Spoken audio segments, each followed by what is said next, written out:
Hello, everyone. Thank you for joining us today. We are talking about mastering middle school. For many of you, that means junior high, seventh and eighth grade. For some of you, it might mean sixth grade or in certain schools, fifth. But the idea here is that middle school looks generally very different from elementary school, where you have either one core teacher or a couple of main teachers that you visit, and there's not a lot of movement in the classrooms. Now that you're moving into middle school, which is very exciting, things do often look nothing like that they did in elementary school. So we are just going to talk about some top strategies. If you joined us for our Excelling in Any Learning Environment workshop, we're going to cover a lot of those basic pieces that I really want to make sure you guys have set up in order to feel successful and confident in managing a new school, most likely, and a new year and a new environment. Of course, it's a different environment right now, given that we're in the midst of a global pandemic and the majority of schools, not all, are operating remotely. So we'll speak to that a little bit as we roll through.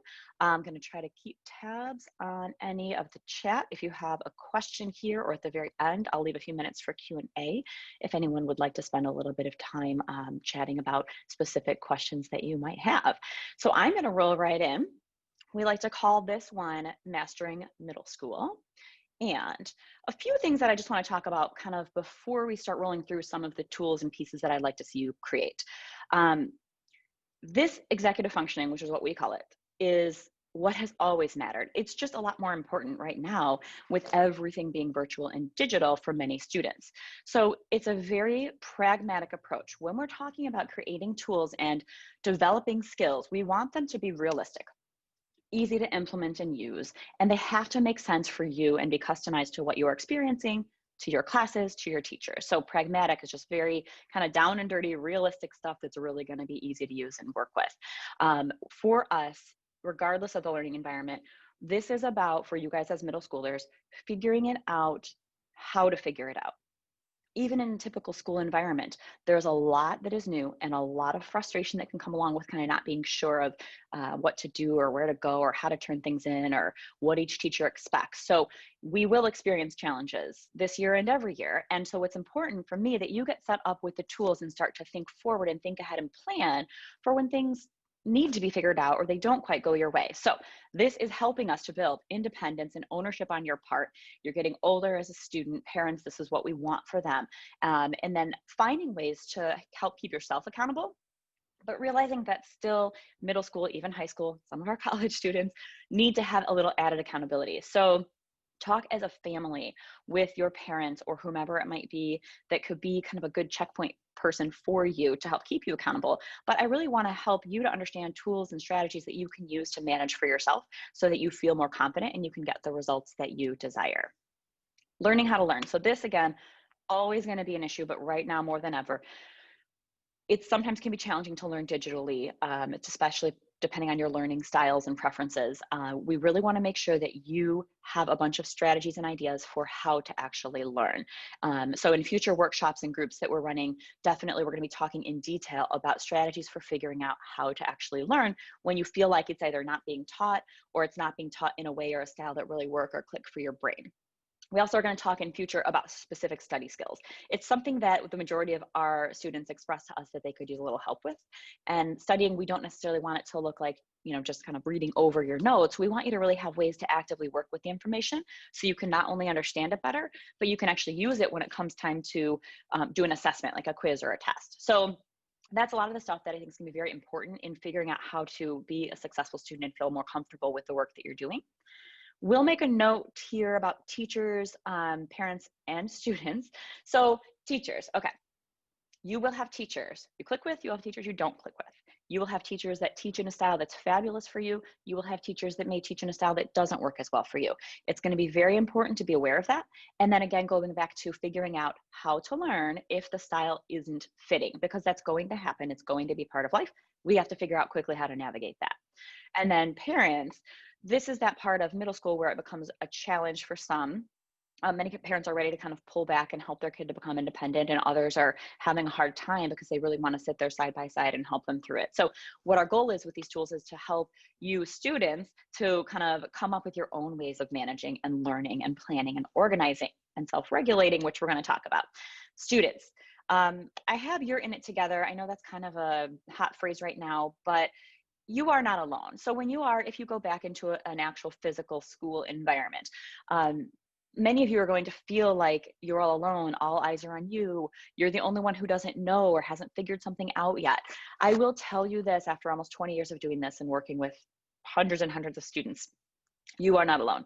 Every single student has things that they are trying to figure out. Some of them just don't show it or express it. So you have no way of knowing that everyone else is experiencing challenges and frustrations, and is feeling a little bit stressed or worried, or sometimes isn't sure what to do. So just remember that sometimes it helps to know, even though you can't see it, everyone else has things that they're working through and struggling with as well. It's not easier for everyone else, I promise. Lockers. I'm talking about this because it's a hot middle school topic. The majority of middle schools do use lockers. Most middle schools or junior highs force you to use the locker and do not allow you to carry a backpack around in school. Once you get to high school, we really encourage you to keep your materials to a minimum, nice and organized. If you're going to use that locker, just use it for swapping morning and afternoon books, but don't really plan to be stopping at that locker on a regular basis. There are a lot of reasons for that. The locker can tend to get messy. We're shoving, we're cramming. We end up going home with things, not having something we might need. We're taking extra time between classes when we could be, asking the teacher a question or walking a little slower in the hallway and not stressing.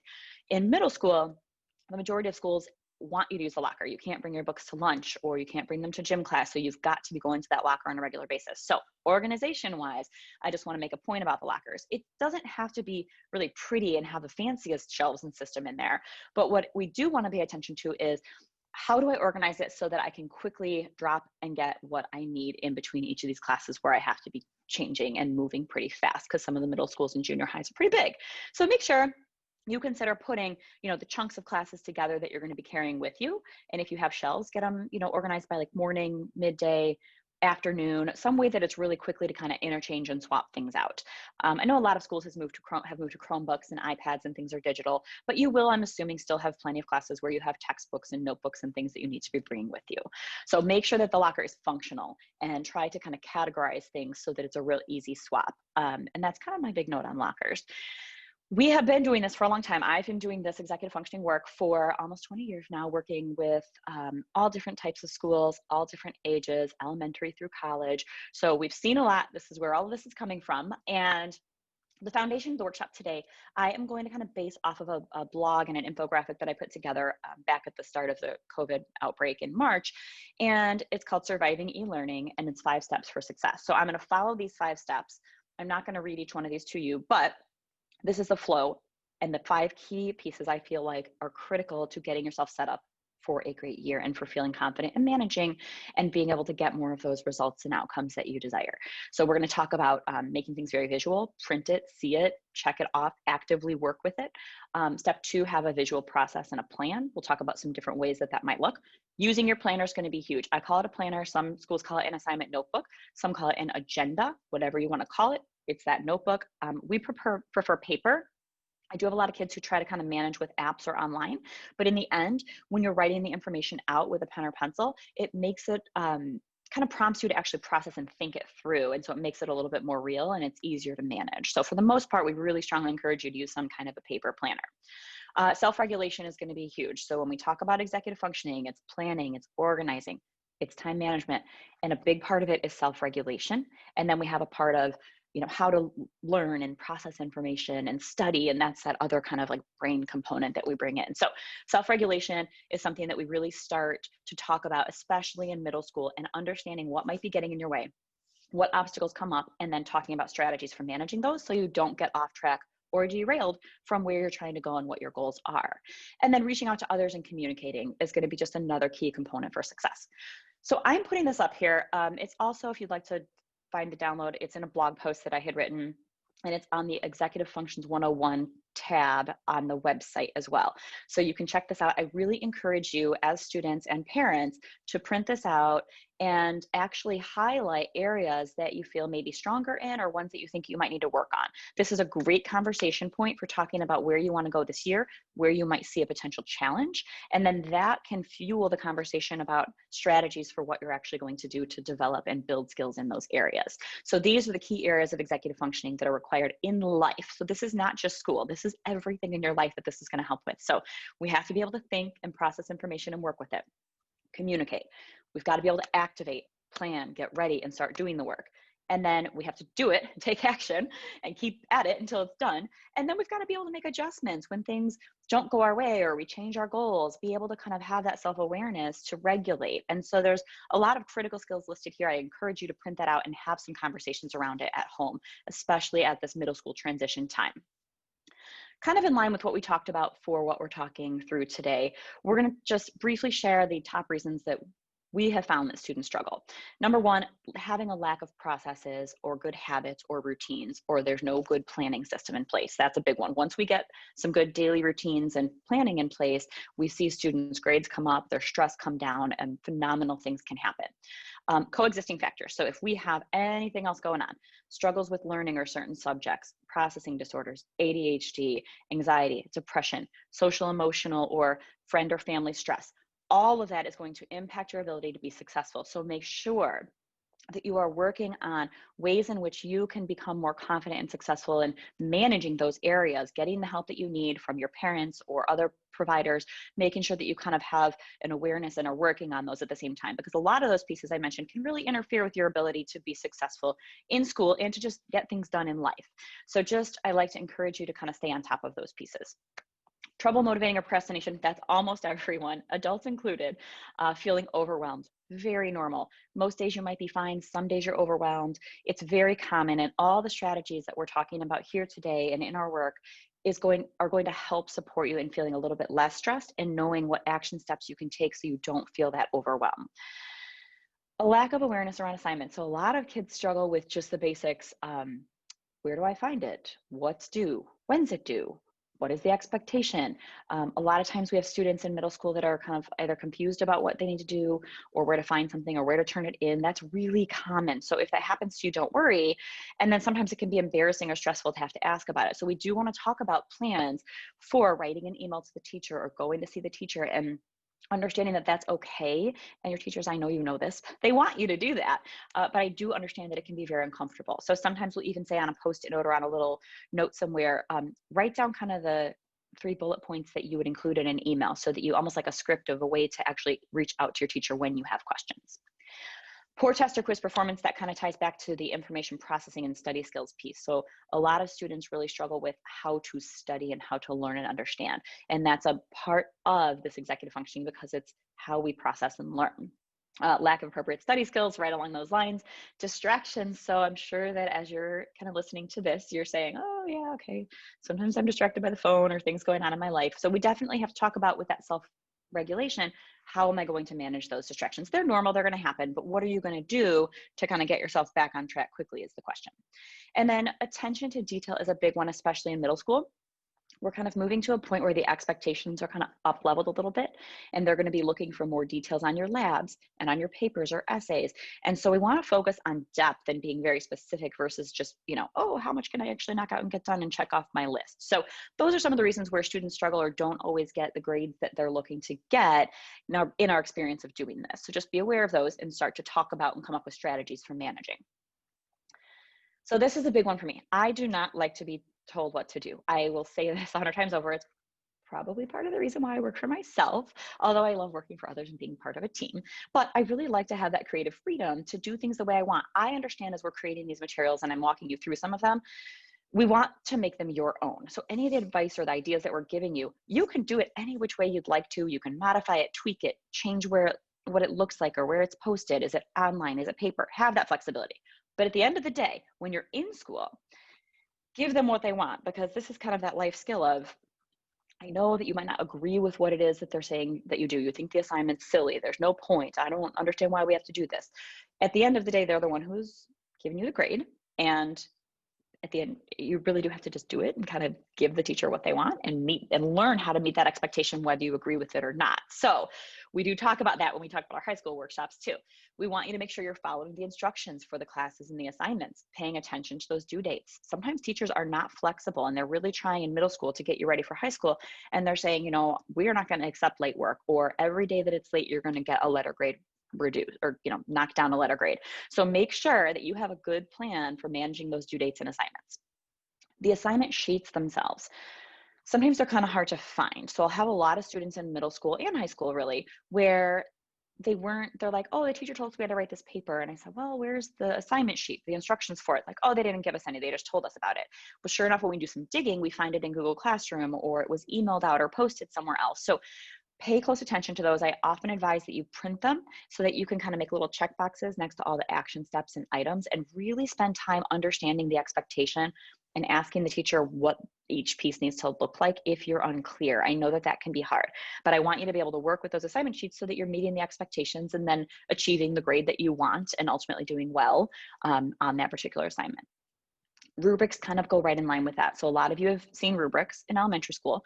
And so I want you to pay very close attention to the details of the rubric, the formatting, the point values associated with it. A lot of kids are surprised when they get a rubric back and they kind of forgot some of the format pieces, like they didn't do the right size font or margins or put their name in the right corner. And that was 15 out of 50 points. And now they've gotten a grade that they didn't want to get because they did great on the rest of the assignment, but they forgot some of the little missing pieces. So it's going to be important to kind of that attention to detail to kind of really focus on that as you move through middle school. So we are moving into step one of kind of the flow that we're following with the e-learning 5 steps that we showed earlier. And this is a piece that I would love for everybody to create. You can do it in a Google Doc. You can do it on a giant piece of paper. Again, I really like things to be visual so that you can see it. And it's kind of a personal preference thing. I don't care if it's on Google Doc or on a giant sheet of paper, but either way, we love for it to be either bookmarked or printed and posted up on your wall so that you can constantly check back. The big difference in middle school now, of course, is that you are changing classes for pretty much every class. Sometimes there's a block, but other than that, you have multiple teachers with multiple different expectations, books, resources, homework assignments, styles, and we want you to find a way to manage this. There's a lot of information coming at you in middle school. It can feel a little bit overwhelming, but if you have kind of the security blanket, I call it, right? Like this little backup plan of here is what I need to know for every class. It's a chart that we put together. So you put your classes across the top or the side, whichever way you like, and then you'd have these categories. So up on the left, I want you to really, for each class, it's kind of like make it a challenge for you, right? Almost like a little puzzle. You're trying to fill in all the pieces. So get your teacher's information down. How do you reach them? Where do you find them? What times are they available for help? If there's a Zoom link for their office hours where they say, oh, I'm available every Tuesday from 3 to 4 p.m. Here's the Zoom link. Just jump into my room. Put the Zoom link in here. Homework assignments. Where do I find my homework assignments? So these might be in a few different places. It might be on a certain portal. It might be in Google Classroom. They might email them to you. What are all the ways that a certain teacher is going to be delivering the information about your homework? Then turn-in process. How do you turn the homework in? Is it that and now that most people are virtual, you're not going to be handing in papers as much, but do you need to email it? Do you use a website? Do you use Google Classroom?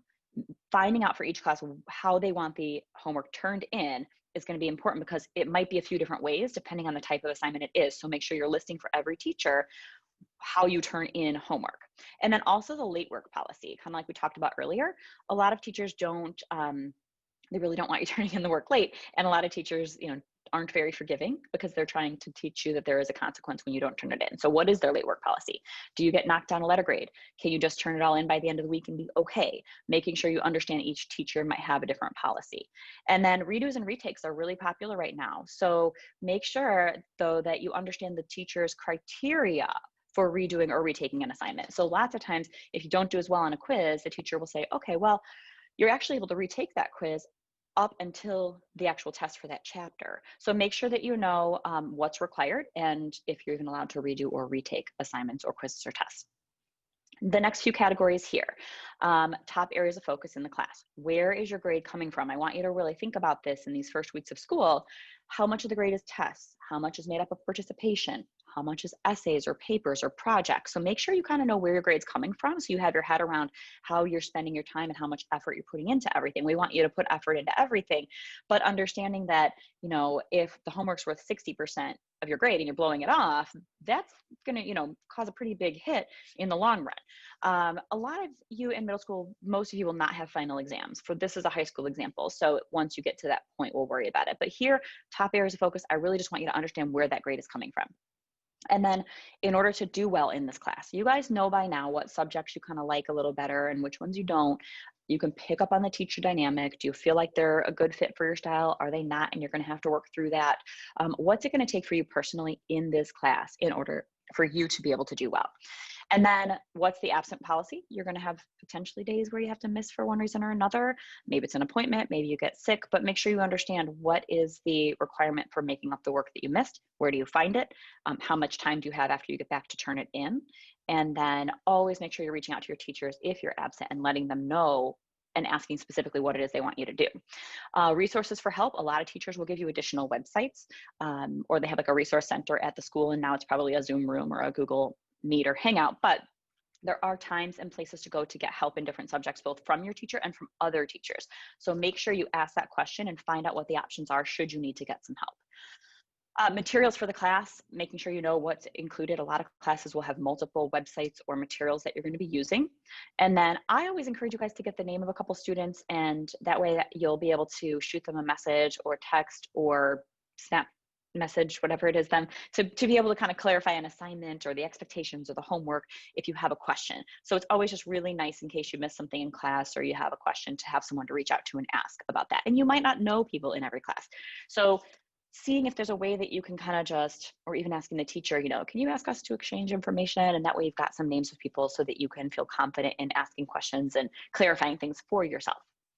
If you have accommodations that you use in your class, I want to make sure that for each teacher, you know kind of how to use those and which ones you're going to be using. So talk with the teachers, your parents, whoever's helping, your PACE manager, whoever's helping you through it, making sure that you know what your accommodations are and what the process is for using those. If you get extra time on tests, how much notice do you need to give the teacher? Is it your responsibility to set that up? Is the teacher going to ask you, how does it look? So make sure you write a note about that.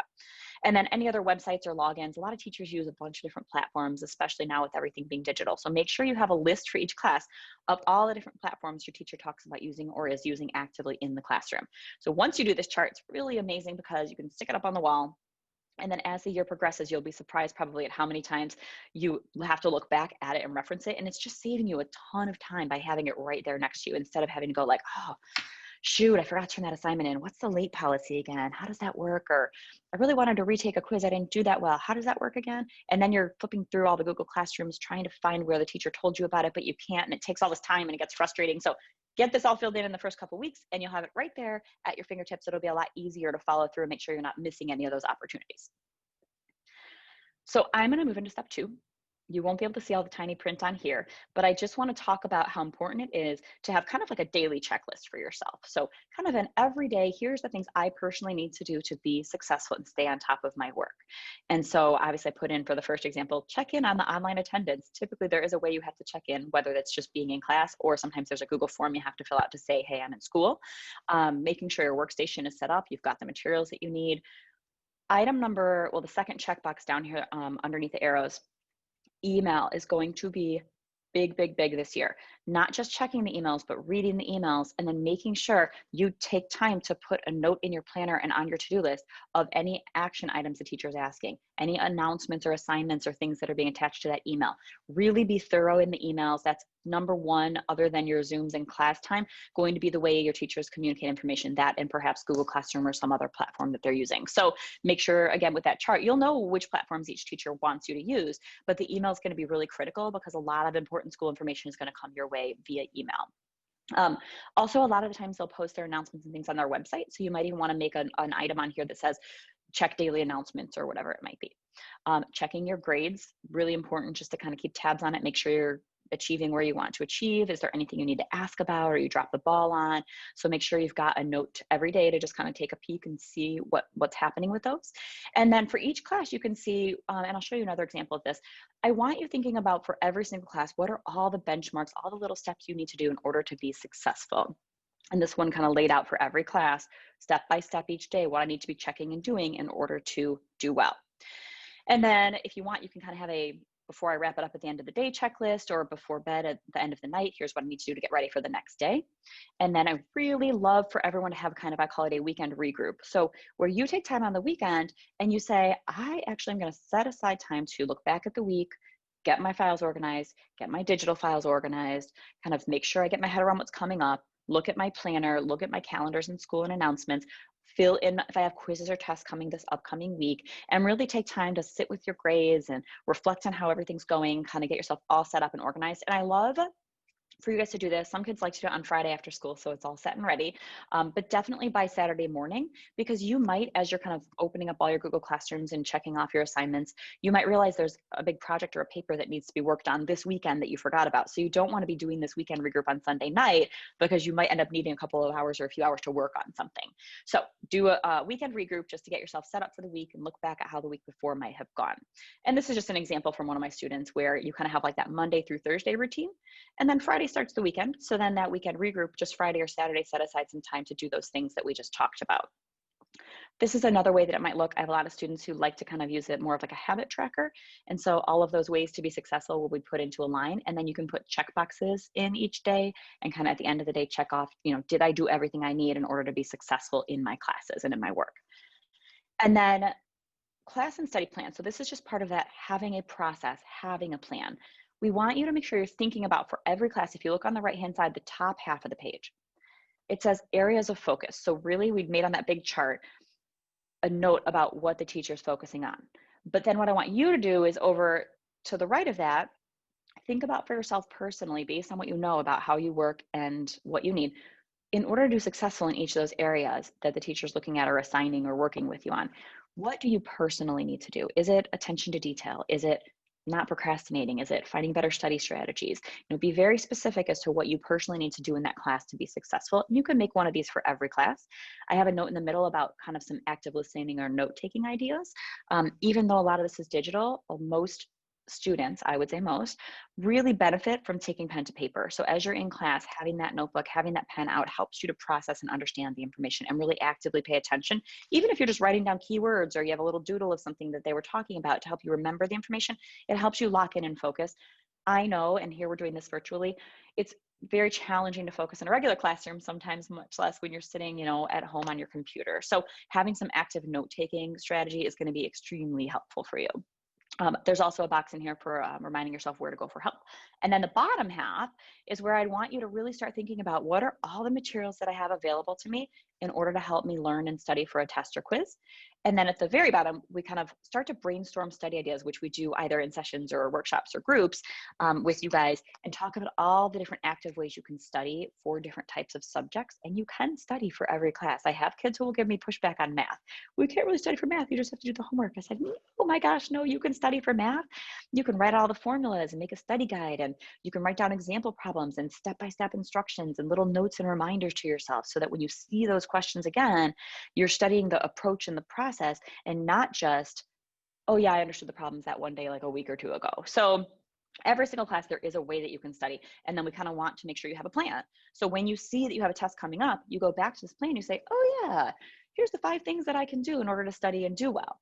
So you can do that on paper, you could do it on the sheet I just showed you, the form, or you can just do it. I have some kids like this one, we did it on a Google Doc and just said, here's how I need to do well in the class, here's how I need to study in this class, here's how I'm going to ask for help. That's another big one that wasn't necessarily written into that first template. So how can I ask for help or feedback? It's always good to start talking about that. So step 3 is going to be planner, agenda, assignment notebook, whatever you want to call it. I'm going to walk you through real quick what I recommend for a format. Some schools give you kind of this Monday through Friday approach. A lot of the junior highs and middle schools do, so that's great. I like for you to put the classes in the order you have them, because it just makes more sense. So if you have pre-printed ones on the assignment notebook that your school gives you, I would just sometimes have that like whiteout roller. I don't have any around, but white it out and rewrite the classes in order, and just do that like a month or 2 ahead, and just kind of flip ahead and get them set up so it's logically making sense to you, instead of having like the wrong pre-printed subjects in there. Sometimes that throws kids off. So format, Monday through Friday, left to right, morning to night, top down. That's kind of how our brains work. That's how our days and weeks go. And so I want you to do a couple things here. Put your quizzes, tests, and big due dates on the day they're due. So that way you're looking ahead and you're starting to train yourself to kind of get an idea of what's coming up. Then I want you to work backwards and write in what it is you need to do in order to be successful at getting ready for that. So if it's a test, I don't just want you to put study, study, study on all the days in the planner right before that test. I really want you to be specific from those class and study plans that we talked about as you build those up, and you have good study ideas for each class. Put down the smaller baby steps in here. So when you look at Tuesday night and it says study for chapter 4 test on Friday, you're not tempted to just be like, oh, it's Friday, I'll study for it later. What you're doing is you're saying, hang on, on Tuesday, it might be a great day to go through and kind of just like highlight all the keywords or do a Quizlet or do vocab cards. I could do that while I'm listening to music. Yeah, that's no big deal. Great. It's easier to grab onto it and do it to help yourself get prepared. And then the next night you might be making a study guide and you want to save kind of the teacher's review for a day or two beforehand so it's fresh and that you can ask those questions in class before the test if you need to. So very, very specific. If you don't have homework, put NH. That's kind of a checkpoint to yourself. If it's blank, you might or might not have homework. You might have missed something. So just make sure if you're 100% sure there's not any homework that night that you could put NH in there. So that means like you're confident in that you're not missing out on something that they assigned. And at the very bottom, there's kind of like a don't forget row, going across. And then there's also a time for you to look at your outside activities. It's very helpful when you have a lot of stuff going on and the year gets busier to see what you've got in the evenings, because if you're out all night one night, but you have 3 tests the next day, I really want you to be able to work backwards and realize, okay, if I'm gone all Thursday night and I've got 3 tests on Friday, I might actually have to do some work on Wednesday and Tuesday a little bit heavier to get ready for this so that I'm not panicking on Thursday at 10:30 that I didn't get to study for these 3 tests. So that's kind of the format and the layout. Yes, it's been asked in other workshops before. I do sell these. This is my personal planner I created. There's a lined version. So each of these subject boxes has lines and check boxes. I don't have it up here right now. And then there's just this kind of blank version. Here's an example of what a students look like kind of towards the end of the year. And you can see how she was using that. Then go back for a sec. Yeah, so if you're going to go buy a planner, you're going to order a planner, you're going to make your own, it doesn't matter to me, but just make sure that you consider some of those pieces like the evening activities and leaving space kind of at the top to know exactly what you've got coming up that day. This general format seems to be the most successful for kids actually managing everything that they need to and being able to plan backwards and kind of look ahead. And there's some students who really like to use almost like a whiteboard or dry erase effect. So what we do is get like a poster frame from the store, like $10 at Target or a craft store. And then behind the frame, you can put a sheet of white paper and put kind of your master schedule and your master to-do list, like your daily routine, your weekend routine. But then on the top of it, so put the plastic over it and kind of seal it up, you can then write in for that particular week, bigger picture things. This is not in place of the planner. The planner is really a place to manage all of your detailed assignments and like the baby steps into leading up to papers, projects, tests, quizzes. This is more of that big picture view and kind of like an ongoing to-do list. So it just is a personal preference thing. No matter what, definitely have a planner that's very effective. But some kids really like to have that visual way to kind of look at their week and block out their times. That giant chart that I showed you in the beginning, this is an example of that, kind of getting all of the classes laid out and where do I find the information and whatnot. Some students actually take the planner pages. I have one who she blew them up and she laminated them, and then she uses a dry erase marker to plan her a couple weeks at a time, and that way it's up on the wall. That brings us into step 4, and we've got 2 left. So step 4 is that self-regulation piece. So I really want to make sure that you guys are thinking about what either has gotten in your way in the past or was frustrating or challenging, or could potentially get in your way in the future. And you can see over on the left, things such as procrastination, not being able to focus, getting overwhelmed or stressed, that sort of thing is stuff that we want to start to not only prepare for, but talk about what are all the possible strategies that I could use to manage this. So I've got 2 sections next to each one. You can do this on scratch paper, in a note on your phone, in a Google Doc, it doesn't matter. Just have these conversations now, both with yourself and people that you have in your life to help you with that. So we want to make sure that you're talking about what action steps, that's the do section. So when the situation occurs, you want to have an active action step you can take in order to get yourself back on track or to kind of get refocused or recentered quickly before it spirals out of control and you're feeling stressed or this is getting in your way. So those are the action steps. The next underneath that are the reminders. So this is that self-talk, your own little voice in your head. Most of our students on the reminders say things like, remember, mom and dad will be really angry if I don't do well on that test. They choose to write that for themselves because that's going to be a little voice in their head, right? Or I'm going to feel so stressed on Thursday night if I don't get ready early. Don't procrastinate. You're going to be stressed at the end of the night. So whatever it is that helps to motivate you to then go up to that do box and take action, those are the little reminders and self-talks and pieces that I want you to have down for yourself. And here's an example one of our students created, and she kind of said, here's all the different things that might get in my way. Here's the strategies that I know are going to work for me. And she took that away. Actually, maybe this was high school. She also set one up for college. So these are things that you need for life, right? This is not just how you're going to manage in middle school. And I'm hoping that by me sharing some of these high school, college, real life examples, you're realizing this is just important in you feeling more confident and successful in knowing what to do. And it's something that everyone struggles with. And this is just another example. So we want to be real specific as the year goes on. We have some students who get frustrated quickly with math if it's not their strong suit. And so we want to talk about what are the action steps I can take. And then my last section we're going to talk about today are is that communication piece. So I encourage all students to have an initial teacher meeting. I have kids who bring this sheet of paper with. There's an example on the left, there's a blank one on the right, but basically I want you to set up time over Zoom or however your Google Meet or whatever your teacher's using, and ask these questions of your teacher. It shows them that you're taking initiative, that you care, that you want to do well, but also gives you a lot of good information. So we want you to ask the teacher, hey, I really would like to do well in your class. What are the best ways for me to get ready for tests and quizzes? Like, how should I study? What do you recommend? We also want you to ask about what are the best ways to just overall do well in the class? And where should I go if I need help? Do you have any extra resources you'd recommend? And then the last question on here is there anything else I need to know about you or your class that's going to help me? You would be surprised, or maybe not, as to how much teachers are willing to share that either they said in class and you missed it, or they forgot to share with you, or they just think of it while you're talking and they're like, oh yeah, I forgot to tell the class this, but I really take all of my test questions from PowerPoint slides or the Google slides. I really don't use the book very much. Just so you know, when you're studying, you're going to get all this great information from your teacher by reaching out, and then you can add this into your class and study plans so that you know what this is about is being very efficient and very effective. I want you guys to not feel stressed, of course, but to get the grade you want, but also to be efficient and quick about it. I don't necessarily want you doing 20 hours of homework a night. What we want is to have time to get the work done and do well, but also to do the things that we enjoy, because that's what life is about, right? We've got to have that balance. So initial teacher meeting form, you can write these on a Post-it note. I would highly recommend, though, that you set up a time with your teacher and just spend 5 minutes asking some good questions, and you probably get some really, really great information that's going to help you to just make life a whole lot easier. So some key takeaways.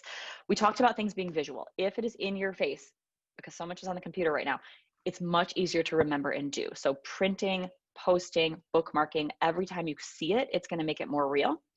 Be very specific and concrete. We don't want you just writing HW for homework or study. I want you to be very specific as to what steps you're going to take to study, because they're easy to grab onto and actually do them, instead of just looking at the word study and being like, oh, study, okay, I'll just look it over later. It's just, I don't want to do that. So make sure you're specific and you make it very concrete. Customize. So you saw all the examples we gave today. Everything was very custom to the situation this year. Your own strengths and challenges, your classes, your specific teachers. What's the content? Is it something you're feeling better about or not as good about? And then that accountability piece, make sure you're figuring out what it takes to keep yourself accountable and to follow through on these. It does not need to be fancy. You saw some of our typed up tools, but you also saw some handwritten and scribbled stuff. Scratch paper is great, but writing and working with it's going to be very helpful. Just get a format that works for you and clicks for how your brain works. And then have that conversation about accountability, especially junior high, high school, even still. Do you need accountability from your parents? A lot of our students, and I'm laughing, but have trouble self-regulating, and that's normal, right?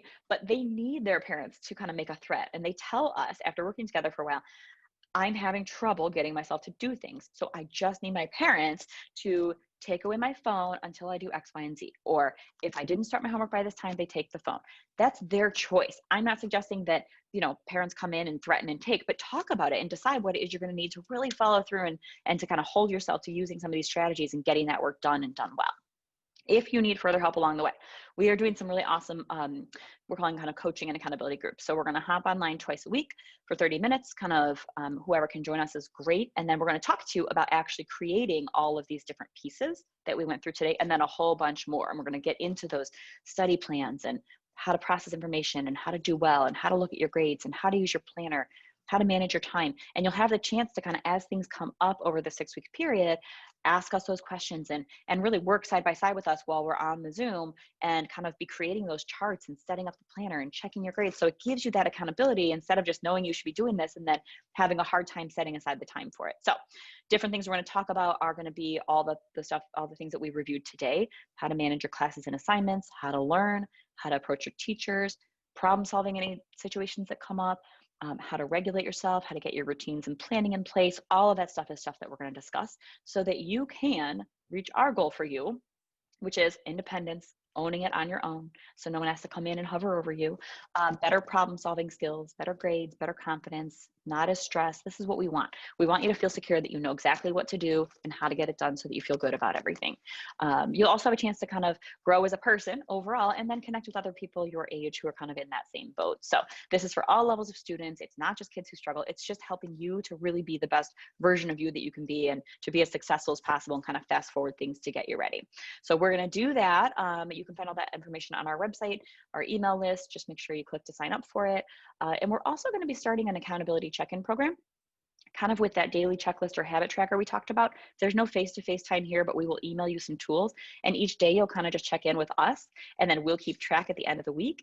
And if you want your parents involved, if you need them for accountability, we'll send them kind of a report. Hey, you know, here's Johnny's report for the week. He was able to do X amount of things, not so much on these. Why don't you guys have a conversation about it at home to kind of help yourself to follow through? Because a lot of us need that. We really just need that extra kind of push to stay focused on following through in all these great things that we know are going to help us. We've got really awesome free downloads of some of those tools that we showed you, the printouts that you can use and fill in, really cool videos.